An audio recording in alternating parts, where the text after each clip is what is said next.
నమస్కారం గురువుగారు. ఓం శ్రీ మహాగణాధిపతయే నమః. గురువుగారు, మనకు శ్రావణ మాసం అనగానే వరలక్ష్మి వ్రతం, మంగళగౌరి వ్రతం ఇలా అనేక వ్రతాలు జరుపుకుంటూ ఉంటాం. ముఖ్యంగా వరలక్ష్మి వ్రతం అనగానే చాలా మందికి చాలా సందేహాలు ఉంటాయి. అసలు ఎవరు చేసుకోవాలి, ఎవరు చేసుకోవద్దు, కొత్తగా చేసుకునే వాళ్ళు ఎలాంటి పద్ధతులు పాటించాలి, ఆచారం ఉంటేనే చేసుకోవాలా, ఇలా చాలా సందేహాలు ఉంటాయి. అసలు ఎవరు చేసుకోవాలి గురువుగారు, దాని యొక్క విశిష్టత ఏంటి, ఏ విధంగా చేసుకోవాలి వరలక్ష్మి వ్రతం ఒకసారి తెలియచేయండి. లక్ష్మీ పద్మాలయా పద్మా కమలా శ్రీహరిప్రియా ఇందిరాలోకమాత రమా మంగళదేవత భార్గవీ లోకజననీ క్షీరసాగర కన్యకా శంఖో లక్ష్మీపతే పాంచజన్యశ్చక్రం సుదర్శనం. మహాలక్ష్మ్యై నమః. వరలక్ష్మి వ్రతం ఎవరు చేసుకోవచ్చు, ఎలా చేసుకోవచ్చు అనే విషయాన్ని మనం తర్వాత తీసుకుందామమ్మా. ఎవరు చేసినా వారి స్వగృహంలో చేసుకోవటం మంచిది. అదేంటంటే ఈ మధ్యకాలంలో మామూలుగా ఈ సామూహిక వివాహాలు, సామూహిక ఉపనయనాలు వచ్చినట్టుగా ఈ సామూహికంగా ఈ వరలక్ష్మి వ్రతాలు కూడా చేసేస్తున్నారు. ఎక్కడో ఒక చోట పెద్ద హాల్ తీసుకొని అందులో 100 మంది 200 మందిని వరుసగా పెట్టినా నాకు అనిపిస్తుంది, ఏం కర్మరా బాబు, ఇది ఏం సిగ్గులేని మనుషులు వీళ్ళంతా. వరలక్ష్మి వ్రతం అని అంటే మన ఇల్లు సిరి సంపదలతో ఎప్పుడు తొలతూగాలి, సిరి సంపదలకి నిలయం కావాలని చెప్పి ఆ వరలక్ష్మి యొక్క వరాలు పరిపూర్ణంగా మన ఇంటి మీద వెదజల్లాలని చెప్పి మన ఇంట్లో చేసుకోవాల్సిన ఒక వ్రతాన్ని నడి రోడ్డు మీద ఎక్కడో ఎవరో కళ్యాణ మండపం కడితే ఆ కళ్యాణ మండపంలో మనం వెళ్ళి డబ్బులు కట్టుకుని అక్కడ కూర్చొని చేసుకోవాల్సిన కర్మ ఏంట్రా అని బాధపడుతూ ఉంటా. ఇప్పుడు జరుగుతున్నవన్నీ అంతేనండి. ఎవరో మేము ఇది చేస్తున్నామంటాం, అక్కడికి వెళ్ళి కూర్చోవడం. ఇక నీ ఇంట్లో నువ్వు ఎందుకు ఇక పూజలు పునస్కారాలు చేసుకోవడం? 2 మాకు ఆచారం లేదండి అంటారు. అసలు ఆచారం అంటే ఏంటమ్మా? ఆచరింపబడటం ఆచారం.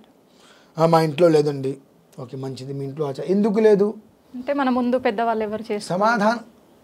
సమాధానం లేదు. నీ పెద్దవాళ్ళకి స్తోమత లేకో ఏదో కారణం చేత వాళ్ళు చేసుకోలేకపోయారు. వాళ్ళు నీకు భగవంతుడు అన్నీ ఇచ్చాడుగా, వాళ్ళు నువ్వు ఎందుకు చేసుకోవట్లేదు? మా పెద్దవాళ్ళు చేయలేదు కదండి. మీ పెద్దవాళ్ళు ఎక్కడున్నారు? పల్లెటూర్లలో ఒక గుడిసెలో ఉన్నారు. మరి వాళ్ళు నువ్వు పట్టణానికి వచ్చి ఇల్లు ఎందుకు కట్టుకున్నావు? వాళ్ళు వ్యవసాయం చేసుకున్నారు కదా. మరి మీ ఆచారం ఏంటి? వ్యవసాయం. నువ్వు ఉద్యోగం ఎందుకు చేస్తున్నావు? మరి నాకు ఇష్టమైంది. ఓకే, అది నాకు ఇష్టమైన పని నేను చేస్తున్నా. నాకు ఇష్టమైన దానికి మా ఆచారంతో పని లేదు. అది ఖర్చు అవుతుంది అనుకుంటే మాకు ఆచారంతో పని అనే ఒక ఉద్దేశ్యాన్ని ప్రతిదాని మీద రుద్ది రుద్ది రుద్ది సర్వం భ్రష్టత్వం చేస్తున్నారమ్మా. ఇప్పుడు మనం వింటూ ఉంటాం, మేము ఆ ఊరేళ్ళు వస్తుంటే యాక్సిడెంట్ అయిందండి, మాకు ఆనవాయి తెలియదు ఆ ఊరు అని చెప్పి. ఏ ఊరు ఆనవాయితీ ఉంటుంది? ఎక్కడ ఎవరో ఒకరు ఏదో ఒక రకంగా వెళ్ళిపోతూ ఉంటాడుగా. పుట్టిన మనిషి గెట్టక తప్పదుగా. పుట్టిన మనిషి చనిపోతున్నాడు అని చెప్పి మాకు పెళ్ళిళ్ళు చేసుకోవడం ఆనవాయితీ లేదండి, సంతానానికి అంత ఆనవాయితీ లేదండి అనట్లేదుగా. కడుపును పుట్టిన మనిషి చనిపోతున్నాడు కదండి. మరి ఏదో ఊరు వెళ్ళి వస్తుంటే ప్రమాదం జరిగి చనిపోయారని చెప్పి నీకు అక్కడ వెళ్ళడానికి ఆనవాయితీ లేదు. కడుపును పుట్టిన మనిషి ఆచంద్రార్కం బ్రతుకుంటున్నాడా? మరి అది కూడా ఆనవాయితీ ఉండకూడదు కదా. ఏంటంటే ఏదైనప్పటికీ కూడా మనకు నచ్చితే ఒక రకం, నచ్చకపోతే దాన్ని భూతద్దంలో పెట్టి చూసి మరి అబ్బాయి లేదండి ఆ రోజు మా వాళ్ళు ఇలా చేశారు, చాలా ఇబ్బందులు పడ్డారని దగ్గర మేము చేయట్లేదండి. ఆ రోజు మీ వాళ్ళు ఇలా చేసి చాలా ఇబ్బందులు పడ్డారు అన్నప్పుడు నువ్వు ఈ స్థాయిలో నువ్వు ఉండవుగా. ఇవాళ వాళ్ళు అంత ఇబ్బందులు పడ్డప్పుడు నువ్వెందుకు ఈ స్థాయిలో ఉన్నావు? ఇవాళ ఉండవు కదా. అదే పొజిషన్లో నువ్వు ఉంటావు, కానీ వాళ్ళు నువ్వు ఒక స్థాయిలో ఉన్నావంటే ఆ రోజు వాళ్ళు చేయటం వలన ఎంతో చాలా దుస్థితి రావాల్సింది సగంతో వచ్చి కొట్టుకుపోయి మిగిలింది నీకు పుణ్యంగా లభ్యమైంది. అది నువ్వు ఎందుకు తీసుకోలేకపోతున్నావు? లేదండి, ఇది కలియుగ ధర్మం. మేమందరము కూడా ఎలా ఆలోచిస్తూ ఉంటామంటే మా బుర్రకి పదును లేదు, బుర్ర ఉందా అంటే ఉంది అని ఫీల్ అవుతామండి. మరి ఎట్లా ఆలోచిస్తామంటే గుడిలోకి వెళ్ళి బయటకు వస్తున్నాగా ఎదురు దెబ్బ తగిలితే ఈ గుడిలోకి వెళ్ళొచ్చే కాబట్టి నాకు ఎదురు దెబ్బ తగిలింది అనేటువంటి మేధస్సు కలిగిన వాళ్ళు ఉంది మేమందరము. ఇదే విషయంలో ఒకవేళ గుడికి వెళ్లకుండా కనుక రోడ్డు మీదకి వెళ్ళినట్లయితే కనుక ఏ పెద్ద ప్రమాదం జరిగేదో దాని నుంచి భగవంతుడు ఈ రకంగా మమ్మల్ని కాపాడారు అనేటువంటి ఆలోచించి ఏంటంటే మాకు పాజిటివ్ మైండ్ మాకు లేదండి. 24 గంటలు నెగిటివ్నే ఆలోచిస్తాం అనేటువంటి తత్వం కలిగిన మనుషులు కదమ్మా. అక్కడేగా మనం బ్రతుకుతున్నాం. వీళ్ళకి ఎంతసేపటికి అవే వస్తాయి. ఏదన్నా ఒకటి చెయ్యాలి, అది ఒక వేడుకగా పండుగగా 10 మందికి వస్తారు, వాళ్ళ గొప్పతనాన్ని ప్రదర్శించుకోవాలంటే ఎంతైనా ఖర్చు పెట్టేస్తారు. కానీ వరలక్ష్మి వ్రతం చేయాలి, దానికి చక్కగా దీని ఆరాధన విధానం ఈ రకంగా చెప్పబడింది. వాళ్ళు నేనెవరిని చెప్పడానికి, మీరెవరు చెప్పడానికి, కొన్ని వందల సంవత్సరాల నుంచి అది ఎలా చెప్పాలి, ఎలా చెయ్యాలి, దాని కథ ఏమిటి అని చక్కగా చెప్పబడి ఉంది. ఆ విధానాన్ని ఇవాళ మీరు ఈ నివేదన పెట్టండి, ఈ అన్నం పెట్టండి, ఈ పండు పెట్టండి, ఈ పుష్పం పెట్టండి, మనం ఎవరండి చెప్పడానికి? అసలు ఎప్పటి నుంచో అనాది నుంచి వస్తుంది. దాన్ని అలానే చక్కగా ముందుకు తీసుకెళ్ళండి, అంతే తప్పితే మాకు ఆచారంలో లేదు అనేటువంటి మాట పచ్చి అబద్ధము. మనకి ఇష్టం లేదో, మనం చేయకూడదు అనుకుందో, మనం చెయ్యొద్దు అనుకుందో, మనకు ఉపయోగం లేదు అనుకున్న దానికి మన ఆచారాలు మనకు అక్కడ పనికొస్తాయి. మనకి ఇష్టమైంది అయితే ఎంతటి దురాచారమైన అది ఆచారమే అవుతుంది. అంటే మన పూర్వీకులు చక్కగా 4 ఆవుల్ని 4 గేదెల్ని పండించుకుంటూ మేపుకుంటూ వ్యవసాయం చేసుకుంటూ ఉన్నారు. ఇవాళ గేదె వంక మనం చూడం, ఆవు అంటే మనకు పడదు. అక్కడికి వెళ్ళి మనం వ్యవసాయం చేయాలంటే మనం చెయ్యం, మట్టి చొక్కాకి బురదలతో దులుపుకుంటాం, ఏసీ రూమ్లో కూర్చుంటాం. మళ్ళీ మనం చేసేటువంటి పనే మన ఆచారం కాదు మనం చేసేది, ఎవడో ఆచారం మనం చేస్తున్నాం, దురాచారం అది మనకు. కానీ అదే నాకు ఆచారం. మన పూర్వీకులు చేసిన ఏదైనా నీకు నచ్చకపోతే అది దురాచారం. ఆ ఒక స్థితి దాటితే నువ్వు ఎలా చేసినా అమ్మవారు నీకు అనుగ్రహాన్ని ఇస్తుందండి. శ్రావణ శుక్రవారం అనేటువంటిది చాలామంది మొదటిసారి చేస్తున్నారు, రెండోసారి చేస్తున్నారు అనేటువంటిది ఏమీ లేదండి. అది వివాహమైనా వివాహం కాకపోయినా చేయవచ్చు. వివాహమైన వాళ్ళు సంతానం కోరో ఐశ్వర్యాన్ని కోరో, వివాహం కాని వాళ్ళు చక్కటి సంతానాన్ని కోరి కూడా శుభ్రంగా చేసుకోవచ్చు. చక్కగా ఆడవాళ్ళు మగవాళ్ళు కలిసి, లేదంటే వివాహమైన వాళ్ళు వివాహం కాని వాళ్ళు కూడా చేసుకునేటువంటి గొప్ప పండగ వ్రతం అది.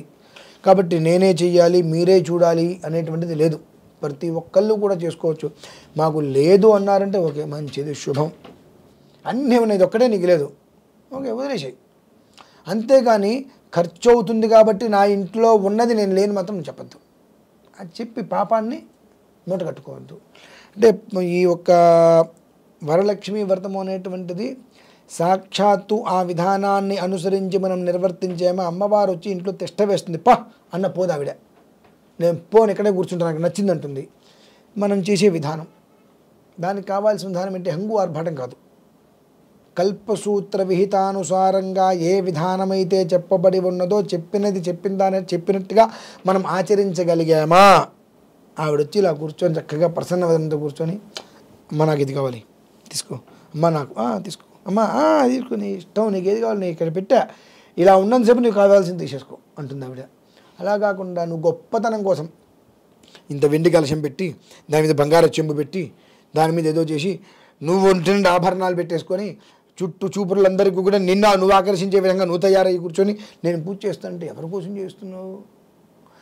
నువ్వు అమ్మవారికి కనిపించాలి, అమ్మవారు నీకు కనిపించాలి. ఎందుకని మన అంగు ఆర్భటాలు అందరికీ కనిపించేట్టుగా కూర్చున్నాం అనుకోండి, అందులో ఇంత కూడా పుణ్యం ఉండదు, ఫలితం ఉండదు. ఏదో నేను 3 పూట్ల స్నానం చేశాను, 3 పూట్ల పూజ చేశాను, 3 పూట్ల నివేదన పెట్టాను అన్నట్టుగానే ఇది కూడా ఉంటుంది, అందులో ఒకటి అంతే, అంతకుమించి లేదమ్మా.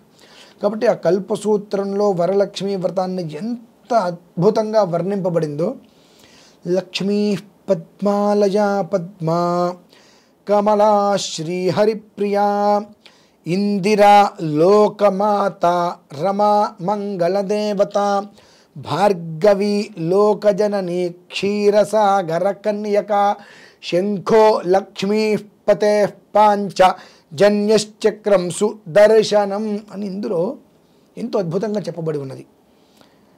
దాన్ని ప్రతి అక్షరాన్ని అర్థం చేసుకుంటే వరలక్ష్మీ వ్రతం చేయటం వలన, అమ్మవారిని స్తుతించటం వలన ఇంతటి శక్తి మనకు దక్కుతుందా? మన చుట్టూత సుదర్శన చక్రం కవచంలాగా మన దరికి ఏమీ రానికుండా ఎప్పుడు గ్రహమని తిరుగుతుంటే ఏది వచ్చినా మొక్కలైపోతుంది కదా, మనం మధ్యలో ఉంటాం, మన చుట్టూతో అది తిరుగుతూ ఉంటుంది. ఎప్పుడు ఏదైనా ఒకటి రానిస్తుంది మన దగ్గరికి, అంత వజ్ర కవచంలాగా కాపాడుతుంది. మనం దాన్ని విధానాన్ని అనుసరించి చేస్తే, లేదనుకోండి అదే మనల్ని కాటేస్తుంది, అంతే. అది అర్థం చేసుకోగలిగితే చాలమ్మా. విషయం నిజంగా చాలా మందికి చాలా డౌట్స్ ఉంటాయి, మాకు ఆచారం లేదు, మేము చేసుకోవచ్చా చేసుకోవద్దా, ఇలా అందరి సందేహాల్ని చాలా చక్కగా వివరించారు గురువుగారు. ధన్యవాదాలు.